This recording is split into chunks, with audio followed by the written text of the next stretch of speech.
Comment devenir la personne que je veux être? Karl Rogers fut l'un des psychologues les plus influents du XXe siècle. Son approche humaniste a donné au domaine du développement personnel de nouvelles perspectives et des outils encore précieux aujourd'hui. Selon ce dernier, nous portons tous des masques sans nous en rendre compte. Donc, comment devenir la personne que je veux être? D'abord, clarifier qui vous voulez être. Nous passons la moitié de notre vie à travailler sur une version de nous, même qui n'est pas toujours conforme à nos propres valeurs. Pour le dire autrement, nous concentrons parfois davantage sur la personne que nous devrions être et non sur ce que nous voulons être vraiment. Pour se faire clarifier de manière concrète comment vous souhaitez vous voir dans 5 ans, spécifiez comment vous voyez à quoi vous consacrez votre vie et qui ou quoi vous entoure. Vérifiez ensuite pourquoi vous voulez être ce genre de personne. Est-ce un souhait personnel ou est-ce que quelque chose vous conditionne? Cette version future entend souhaiter de vous-même correspond-elle à vos valeurs? Reconnaissez ensuite votre potentiel, identifiez vos limites et vos lacunes.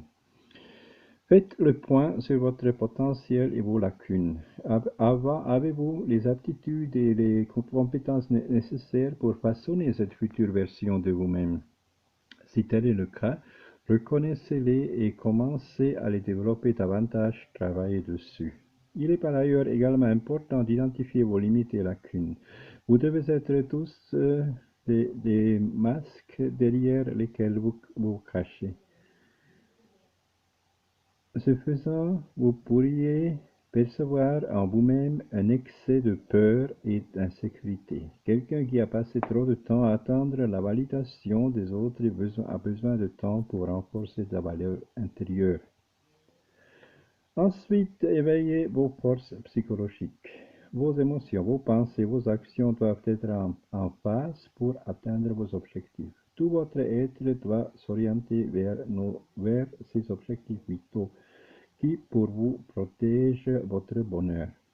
Une façon d'y parvenir de se sentir plus valide et d'atteindre une humeur optimale et d'activer ce que les psychologues Christopher Peterson et Martin Seligman ont défini en 2004 comme les forces psychologiques les plus adaptées à nos besoins seraient l'enthousiasme. Il s'agit du moteur de l'illusion. C'est l'énergie qui mobilise les pensées vers le même but, alliant créativité, confiance en soi et aussi certaines doses d'optimisme.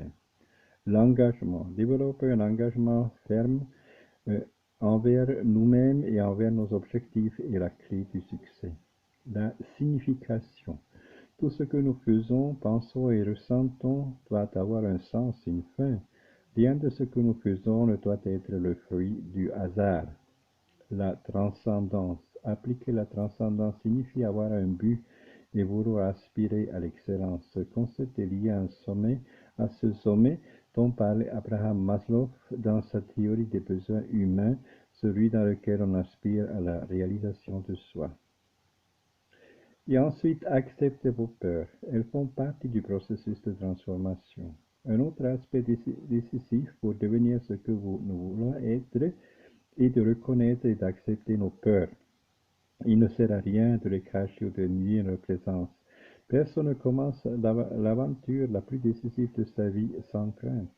Elle constitue après tout une partie indiscutable de notre essence de ce qu'est l'être humain. L'essentiel est de continuer à avancer malgré leur présence, de prendre des risques malgré les chutes, de sauter par-dessus les murs qui se dressent devant nous, afin de nous prouver à nous-mêmes qu'il est possible de se dépasser au quotidien. Pour devenir la personne que je veux être, je dois choisir le meilleur chemin pour moi chaque jour. Si je veux devenir la personne que je veux vraiment être, je dois garder ceci à l'esprit. Pour avancer, pour m'améliorer, pour devenir une meilleure version de moi-même, Il faut il faut savoir choisir le meilleur chemin au quotidien. Quand la frustration me rattrape, je dois choisir l'état d'esprit me convient le mieux. Le défaitisme ou le dépassement de soi. Nous avons toujours deux options, m'adapter à ce que les autres attendent de moi ou continuer à travailler seuls sur ce que nous voulons. Nous ne pouvons pas ignorer que le bien-être et le bonheur exigent de prendre des décisions à chaque instant. Décider en fonction de nos souhaits et valeurs sera toujours la meilleure option. Gardons cela à l'esprit.